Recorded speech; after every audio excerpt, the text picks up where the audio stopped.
I found this in a book. I can't remember what book it was, or it might be online, but I'm just going to read it because it emphasizes what we're talking about here. The greater danger for most of us is not that our aim is too high and that we'll miss it, but that it's too low and we'll reach it. Guess who said that? Michelangelo. You know, Michelangelo, the painter, the artist of the Renaissance period, I think. When I was at art college, I remember having to go to London and study all the, the greats. And my favourite was Leonardo da Vinci, because at the time I was very much a realist, Anyway, let's not get off topic. Why is that? Why is that important? Well, our goals or our aims in life are often quite low. Maybe it's a self-belief thing. We don't feel that we can actually reach higher goals. So we set the bar low. And the danger is we just achieve that, and we don't get any further. I'm a great advocate of setting the bar very high, very big goals. I'm not saying you're going to achieve them. There is no kind of, if you set it higher, you'll achieve more. But there is the concept of an anchor there, you know what I mean? The higher that bar, the higher the anchor, you've got a lot further headroom to go. Whereas if you set it too low and you hit it, there's a danger that you just become stagnant for a bit. Now, you might set a reasonably low goal, hit it, and then set another one. And there is an argument to say that, that is the same as aiming high. You're just doing it in chunks.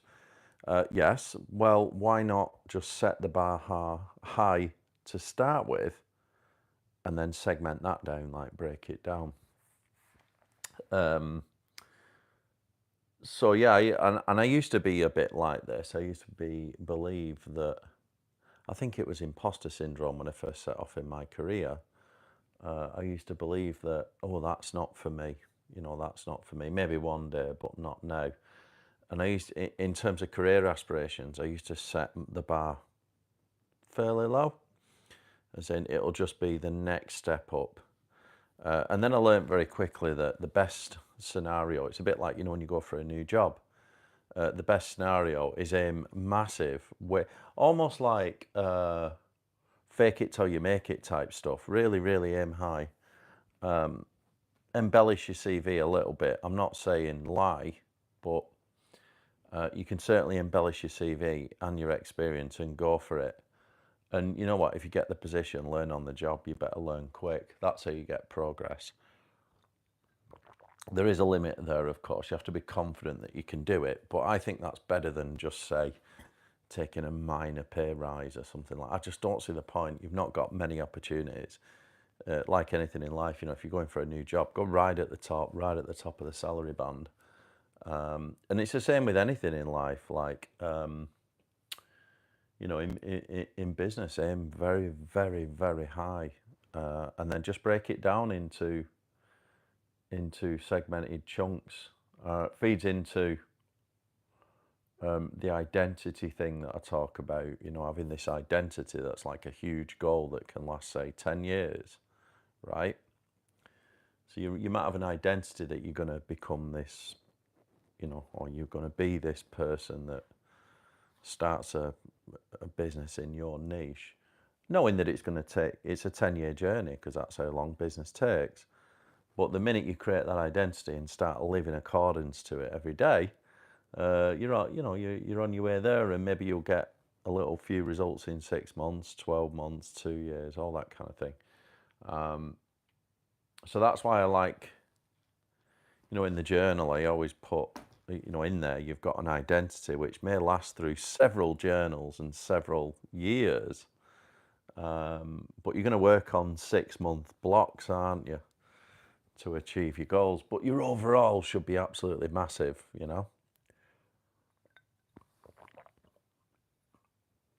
What's this topic? Well, this topic is just about aiming your life goals as high as possible rather than shooting too low. Did you miss the quote at the start? I'll read it again. because this pretty much says it. I've pulled this out from somewhere. The greater danger for most of us is not that our aim is too high and that we miss it, but that it's too low and we'll reach it. Said by Michelangelo himself. Back somewhere in his life, he lived between 1475 and 1564. And I think that's it, basically. Don't shoot low in anything. I don't see the point. I would rather wait a bit rather than go for the sort of one little step in a job. I'd rather go for the big leap, you know. Go bold when you go for that job interview, or you start that new business. If you're thinking, can I do it?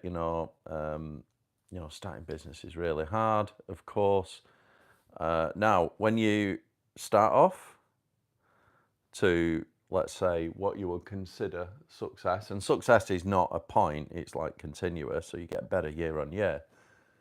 But depending on how quickly you want a result, there'll be a relationship between that and the amount of pain that you have, short-term pain, or maybe medium-term, that you have to go through to get there.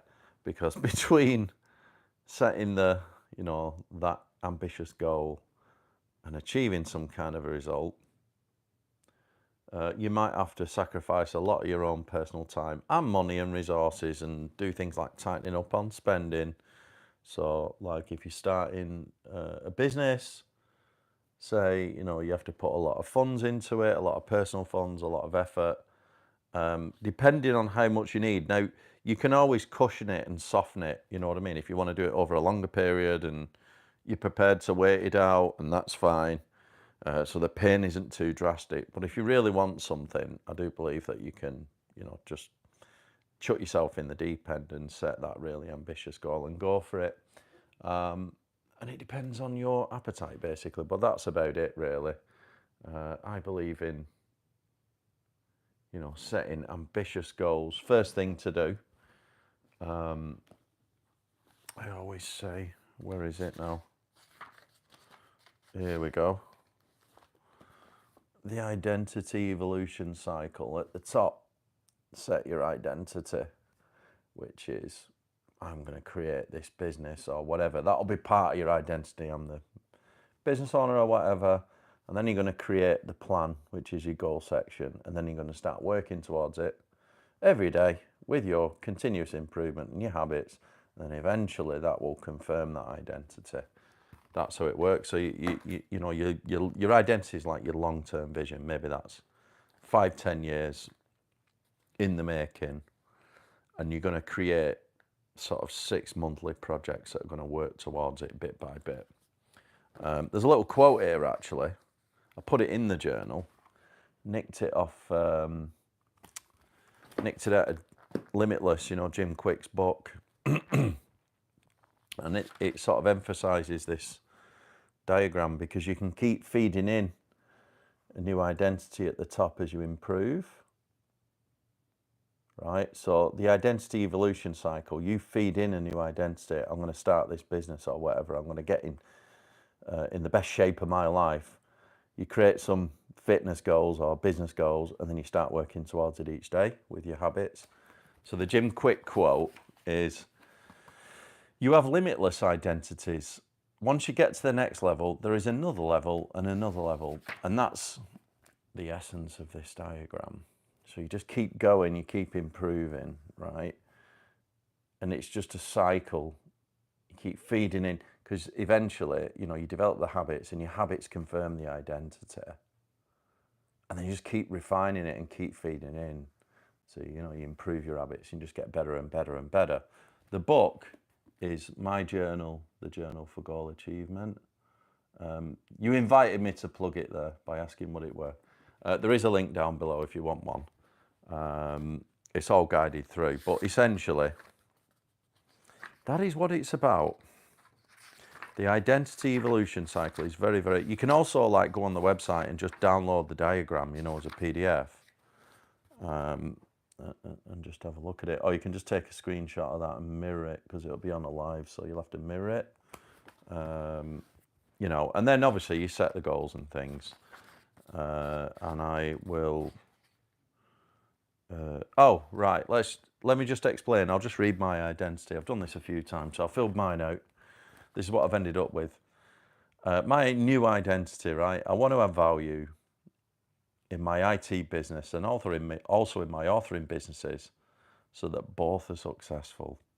I want a multi-generational family that is successful, and I want to do all of that whilst being at peace.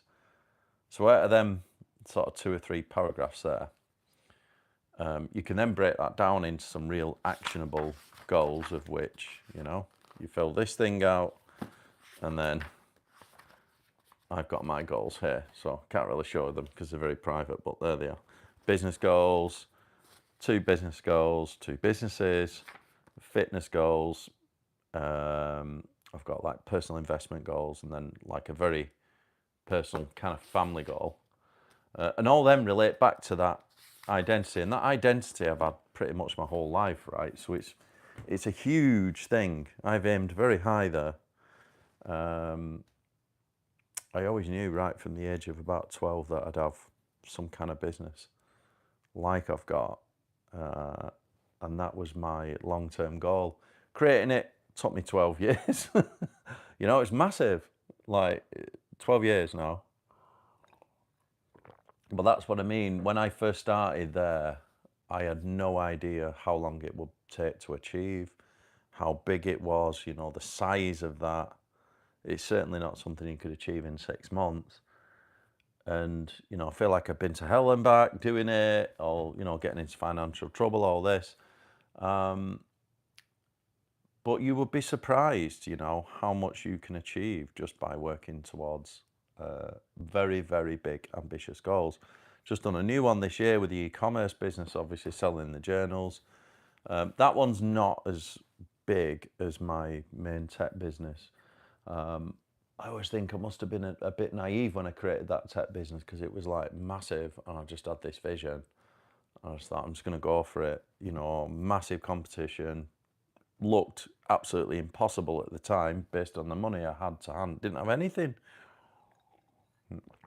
But it's amazing. And then once you get a bit further, like this new business, you know, creating the e-commerce business, yeah, I've put a significant amount of money into it personally. Getting everything, getting all the stock printed, getting all the design done, the amount of marketing money. And it's going to take 2 years, you know. So just how long would it take to get the, you know, the results? If you think about an ambitious goal, why did I want it? Well, I want another business, you know. I wanted to do it. Yeah, I love the tech business, but I always wanted to do that as well, you know. So how long would it take? Well, here's the thing, right? If you think about segmenting your results, the first 6 months, I knew realistically if I could get sales on Amazon and direct through the website, like through your own e-commerce website, and also direct through the e-commerce website and Amazon, get all the marketing going, get some good testimonials. If you can achieve that in 6 months, that's a good goal. But you can't look for profit by then. Profit's probably going to be a year or 2 years. By 1 year, I want to be selling, let's say, 150 units a month. That will be acceptable. And then by the end of 2 years, I want more like 500 units a month, right? And at that point, there's enough money in it to take a salary for me, my cousin, 2 years, right? So it's a long time, but you can do it. Let's have a look. My goal at the moment is to recover from a dislocated knee. You know, I did that once when I was at university. Well, I didn't dislocate a knee. What did I do? I was playing rugby training, and I just got absolutely smashed on the knee like you do in rugby. And it was dislocated my kneecap. It was horrendous. Yeah. I feel sorry for you there. That has got to be absolutely horrific. Recover from a dislocated knee. Take a few months. And then you got the physio, haven't you, of having to get the strength back and stretch your tendons out. I remember I had a splint on, it was horrendous, but yeah, that is a goal that you need to do. Maybe you could make that a little bit more ambitious and extend it out to 2 years. Not only do you recover from the dislocated knee, but in 2 years you're back squatting at your best, or maybe running a marathon or something like that. You've really taken that knee to the next level. Because when I dislocated my kneecap, doesn't sound as serious as yours, but it was pretty bad. That was when it was at university. Now that knee is stronger than the other one. So I don't know, I'm back squatting, no problem. I'd say this one was worse now. So it can be done, but good goal, yeah. Right, I need to shoot, unless there's any more questions, because... all right, let's read this one. It's really unbelievable how long learning...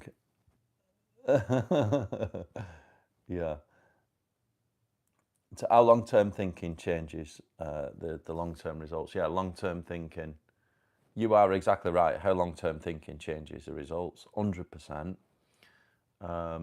You should always have long-term. I do not believe in any kind of short-term quick fixes, get-rich-quick schemes. Seen many examples of get-rich-quick schemes. I watch my brother do it all the time. He's always saying, 1 minute he's saying, yeah, I've earned this much money in a day and I'm doing really well. And then, but 99% of the time he's absolutely skint and, back to where he started. And I always remind him that, you're 20 years behind because you're chasing the get-rich-quick schemes when you should have started 20 years ago, working your way up. Yeah, the only reason why you'll have anything is it's like compound interest, long-term thinking, big goals, continuously applied for years. Right, I need to shoot. I've got a meeting. All right, thanks for listening. See you all next